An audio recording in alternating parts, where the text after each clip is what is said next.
வணக்கம். இன்றைய ஆழமான பார்வைக்கு உங்களை வரவேற்கிறோம். இன்னைக்கு நாம பார்க்க போறது திறமையான நிபுணர்களுக்கான உலகளாவிய போட்டி. குறிப்பா 2 விசாக்கள் பத்தி. ஒன்னு அமெரிக்காவோட H1B, இன்னொன்னு சீனா புதுசா கொண்டு வர்ற K விசா. உங்ககிட்ட இருக்கிற சில முக்கிய தகவல்களை வச்சு இதை அலசலாம். H1Bல இப்போ நிறைய சவால்கள் இருக்குன்னு சொல்றாங்க. அப்போ இந்த K விசா அதுக்கு ஒரு மாற்றா இருக்குமா இல்லையா? உங்க கெரியருக்கு எது சரியா இருக்கும்னு புரிஞ்சுக்க இது உதவும்னு நினைக்கிறோம். சரி, ஆரம்பிக்கலாமா? முதல்ல அமெரிக்காவோட H1B. பல வருஷமா இதுதான் டாப்ல இருந்துச்சு. இப்போ என்ன நிலைமை? ஆமா, H1B வந்துட்டு அமெரிக்க கம்பெனிகள் வெளிநாட்டுல இருந்து ஸ்பெஷல் ஸ்கில்ஸ் உள்ளவங்கள, குறிப்பா இந்த சயின்ஸ் இன்ஜினியரிங் மாதிரி ஃபீல்ட்ல தற்காலிகமா வேலைக்கு எடுக்க அனுமதிக்குது. ஆனா இதுல சில முக்கியமான தடைகள் இப்போ இருக்கு. முதல் விஷயம், கண்டிப்பா ஒரு அமெரிக்க கம்பெனி உங்களை ஸ்பான்சர் பண்ணணும். ஓ, ஸ்பான்சர்ஷிப் அது இல்லாம முடியாதா? ஆமா, நீங்க அந்த கம்பெனியோட வேலைக்கு கட்டுப்பட்ட மாதிரி தான். நீங்களா தனியா அப்ளை பண்ண முடியாது. சரி, ஸ்பான்சர் கிடைச்சாலும் ப்ராசஸ் ரொம்ப சிக்கல்னு கேள்விப்பட்டேனே. என்னென்னமோ LCA அப்புறம் USCIS மனு இதெல்லாம் இருக்காமே, எவ்வளவு நாள் ஆகும் இதுக்கெல்லாம்? ஆமா, அது முதல்ல LCA வாங்கணும், லேபர் கண்டிஷன் அப்ளிகேஷன். அதாவது உங்க வேலை அமெரிக்க ஊழியரோட சம்பளத்தையோ வேலையையோ பாதிக்காதுன்னு காட்டணும். அப்புறம் USCIS, அதாவது அமெரிக்க குடிவரவு சேவை அமைப்புக்கு மனு செய்யணும். உங்ககிட்ட இருக்கிற சோர்ஸ் படி பார்த்தா இதுக்கெல்லாம் சேர்த்து சாதாரணமா ஒரு 8 மாசத்துல இருந்து 11 மாசம் கூட ஆகிடலாம். அடேங்கப்பா, 8ல இருந்து 11 மாசமா? ஆமா, சீக்கிரம் முடிவு தெரியணும்னா பிரீமியம் ப்ராசஸிங்னு ஒன்னு இருக்கு. அதுக்கு தனியா கொஞ்சம் கூட காசு கட்டணும். Okay okay. இது ஒரு பக்கம்னா வருஷத்துக்கு இவ்வளவுதான் விசான்னு லிமிட் வேற இருக்குல்ல?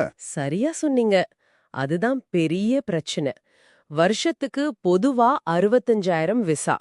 அப்புறம் அமெரிக்கால மாஸ்டர்ஸ் டிகிரி பண்ணவங்களுக்கு ஒரு எக்ஸ்ட்ரா 20,000. ஆனா அப்ளை பண்றவங்க எண்ணிக்கை பாத்தீங்கன்னா இதை விட பல மடங்கு அதிகம், லட்சக்கணக்கில் இருக்கும். அப்படியா?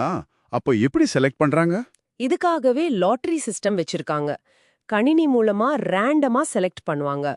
ஒரு ஆதாரம் என்ன சொல்லுதுன்னா, 2025 நிதியாண்டுக்கு அந்த லாட்டரியில செலக்ட் ஆக வாய்ப்பு வெறும் 22.7% தானா. என்னது, வெறும் 22.7% தானா? அப்ப 4ல 3 பேருக்கு மேல கிடைக்காதுன்னு அர்த்தமா?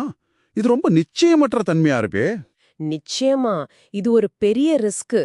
திறமை இருந்தாலும் ஸ்பான்சர் கிடைச்சாலும் விசா கிடைக்குமா கிடைக்காதான்னு கடைசி வரைக்கும் தெரியாது. செலவும் பயங்கரமா ஏறிடுச்சுன்னு சில பேர் சொல்றாங்களே, அது உண்மையா?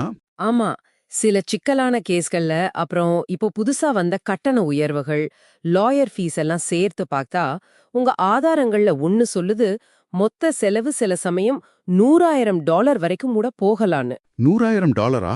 அடேங்கப்பா, இது சின்ன கம்பெனிகளுக்கு ரொம்ப கஷ்டமாச்சே. ஆமாம், இந்த மாதிரி நிச்சயமற்ற தன்மை, இவ்ளோ அதிக செலவு, இதெல்லாம் சேர்ந்து திறமையானவங்களுக்கு ஒரு தயக்கத்தை உண்டாக்குது இல்லையா? ஆமாம்ல. இந்த கேப்பை யூஸ் பண்ணி தான் சீனா இப்போ இந்த K விசாவை கொண்டு வராங்க. ஆஹா, இங்கதான் K விசா என்டர் ஆகுதா?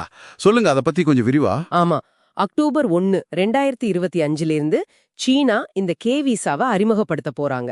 இது அவங்களோட ஒரு பெரிய நேஷனல் பாலிசியோட ஒரு பகுதி. அறிவியல், திறமை, புத்தாக்கம் அப்படின்னு.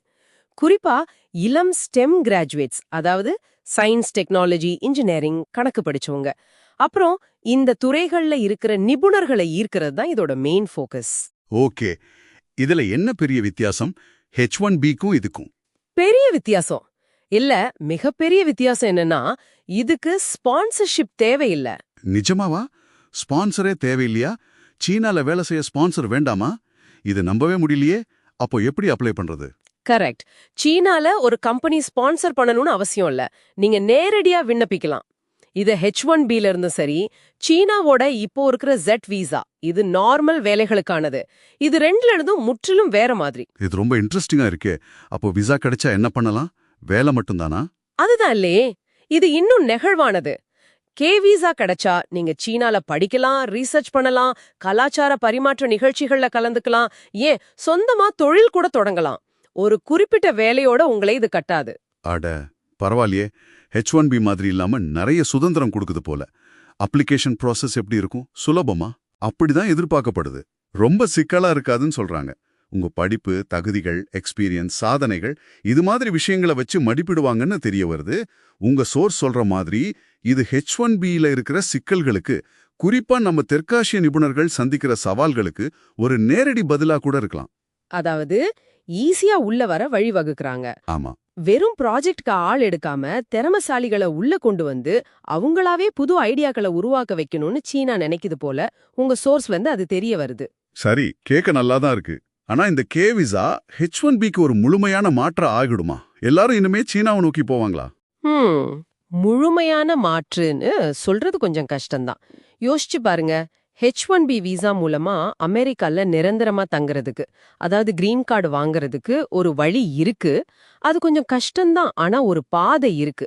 ஆனா இந்த கே விசாவுக்கு இப்போதைக்கு அப்படி ஒரு தெரிவான லாங் டேர்ம் ரெசிடென்சி, அதாவது நீண்டகால குடியுரிமைக்கான பாதை இருக்கிறதா உங்க ஆதாரங்கள் எதுவும் உறுதியா சொல்லல. ஓ, அப்படியா விஷயம்? ஆமா, இது பெரும்பாலும் திறமைய உள்ள இழுத்து புது ஐடியாக்களை பரிமாறிக்கிறதுக்கான ஒரு ஃபிளெக்சிபிள் என்ட்ரி விசா மாதிரி தான் தெரியுது. ஓ, அப்போ ரெண்டோட குறிக்கோளுமே வேற வேற. H1Bனா ஒரு குறிப்பிட்ட கம்பெனில வேலை, அப்புறம் கொஞ்சம் கஷ்டப்பட்டா கிரீன் கார்டு கிடைக்க வாய்ப்பு. கே விசான்னா ஸ்பான்சர் தேவையில்லை, சுதந்திரமா இருக்கலாம், ஆனா கிரீன் கார்டு கேரண்டி இல்ல. அப்படிதானே? சரியா புரிஞ்சுக்கிட்டீங்களா? ஆனா இங்க கவர்ச்சி என்னன்னா, H1Bயோட அந்த லாட்டரி, காத்திருப்பு, நிச்சயமற்ற தன்மை, அந்த பயங்கர செலவு, இதுக்கெல்லாம் நடுவுல கே விசா ஒரு சுலபமான, செலவு குறைவான, ரொம்ப ஃபிளெக்சிபிளான ஒரு ஆப்ஷனை காட்டுது. ஸ்பான்சரே தேவையில்லைங்கிறதே பல பேருக்கு ஒரு பெரிய பிளஸ்ஸா இருக்கும் இல்லையா? ஆமால்ல, அது ரொம்ப பெரிய விஷயம்தான். அதனால இது H1Bக்கு நேரடி மாற்று இல்லனாலும் கண்டிப்பா உலக திறமையாளர்கள் சந்தையில இது ஒரு முக்கியமான போட்டியாளரா வரும். அதுல சந்தேகமே இல்ல. அப்போ நம்ம நேயர்கள், உங்களுக்கான முடிவு என்னவா இருக்கும்? இது முழுக்க முழுக்க உங்க குறிக்கோள்களை பொறுத்ததுதான். அமெரிக்கால ஒரு குறிப்பிட்ட வேலையில சேரணும், அங்கேயே லாங் டேர்மா செட்டில் ஆகணும்னு நினைச்சீங்கன்னா H1B ஒரு வழி. ஆனா அதுல இருக்கிற ரிஸ்கையும் மனசுல வச்சுக்கணும். இல்ல, உங்களுக்கு கொஞ்சம் சுதந்திரம் வேணும், புது அனுபவம் தேடுறீங்க, சொந்தமா தொழில் தொடங்க ஐடியா இருக்கு, இல்ல சீனாவின் அந்த வேகமான மார்க்கெட்ல உங்க திறமையை காட்டணும்னு நினைக்கிறீங்கன்னா, அப்போ இந்த கே விசா நிச்சயம் ஒரு நல்ல யோசிக்க வேண்டிய வாய்ப்பா தெரியுது. இங்க நம்ம யோசிக்க வேண்டிய இன்னொரு முக்கியமான கேள்வியும் இருக்கு பாருங்க. இந்த கே விசா மாதிரி புது திட்டங்கள் உலக அளவுல இந்த திறமைக்கான போட்டி இருக்குல்ல, அதை எப்படி மாத்தி அமைக்கும்? எதிர்காலத்துல திறமையானவங்க அவங்களோட இன்டர்நேஷனல் கெரியரை எப்படி பிளான் பண்ணுவாங்க? அமெரிக்காவா, சீனாவா, இல்ல இதை தாண்டி வேற வழிகள் உருவாகுமா? இதை நீங்க யோசிக்க வேண்டிய ஒரு விஷயம். நிச்சயமா. இந்த ஆழமான பார்வை உங்களுக்கு உதவியா இருந்திருக்கும்னு நம்புறோம். அடுத்த முறை வேறொரு தலைப்போட சந்திப்போம். நன்றி.